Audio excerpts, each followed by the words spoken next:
कहाँ जाएंगे? अब तो केवल गांव के मुखिया जी ही हमारी मदद कर सकते हैं राधा। चलो उनके घर चलकर देखते हैं। मोहन मुखिया जी के घर जाता है और उनसे मदद मांगता है। मुखिया जी, मेरा घर टूट गया है और बच्ची बारिश में भीगकर बीमार होने को है। हमारी मदद कर दीजिए। एक रात अपनी हवेली में पनाह दे दीजिए।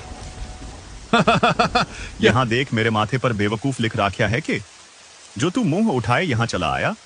मुखिया मोहन की एक नहीं सुनता है और उसे बेइज्जत करके वहां से भगा देता है। देख रही हो राधा, किसी ने भी हमारी मदद नहीं करी। अब कुछ समझ नहीं आता तुम लोगों को लेकर कहाँ जाऊं मैं। हाँ जी, कितने बेरहम लोग हैं। किसी को भी हमारी हालत पर तरस नहीं आया। पर आप देखना जी, जिन लोगों ने भी आज हमें आंखें दिखाई है ना, ऊपर वाला एक दिन उनकी आंखें जरूर झुकाएगा।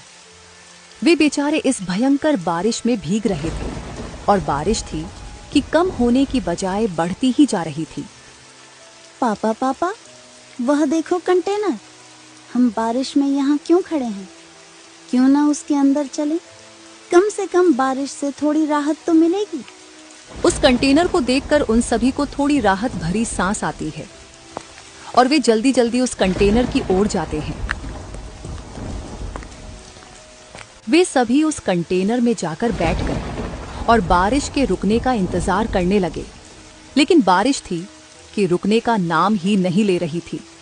एक ओर मोहन और उसका परिवार बारिश के रुकने का इंतजार कर रहा है, वहीं दूसरी ओर कोई पूरी रात बारिश चाह रहा था। कितनी असमानता है ना भगवान की बनाई हुई इस दुनिया में।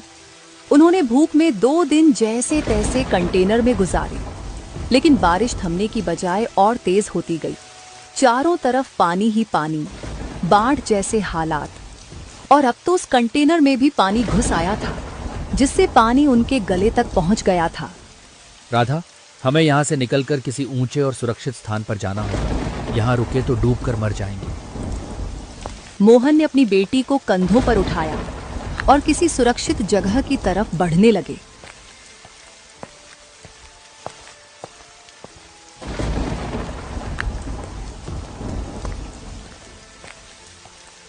मोहन थोड़ी ही दूर चला था कि अचानक तेज पानी का बहाव आया, जिससे उसका पैर फिसल गया और वह अपनी बेटी समेत पानी में गिर पड़ा। पापा, हम बचाओ मुझे, मैं डूब रही हूँ पापा। देखते ही देखते पिंकी आंखों से ओझल हो गई।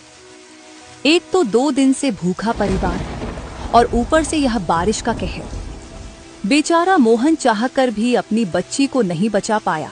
पिंकी, पिंकी, कहाँ गई मेरी बच्ची? पिंकी, ओ भगवान, पिंकी, मेरी बच्ची। मेरी पिंकी।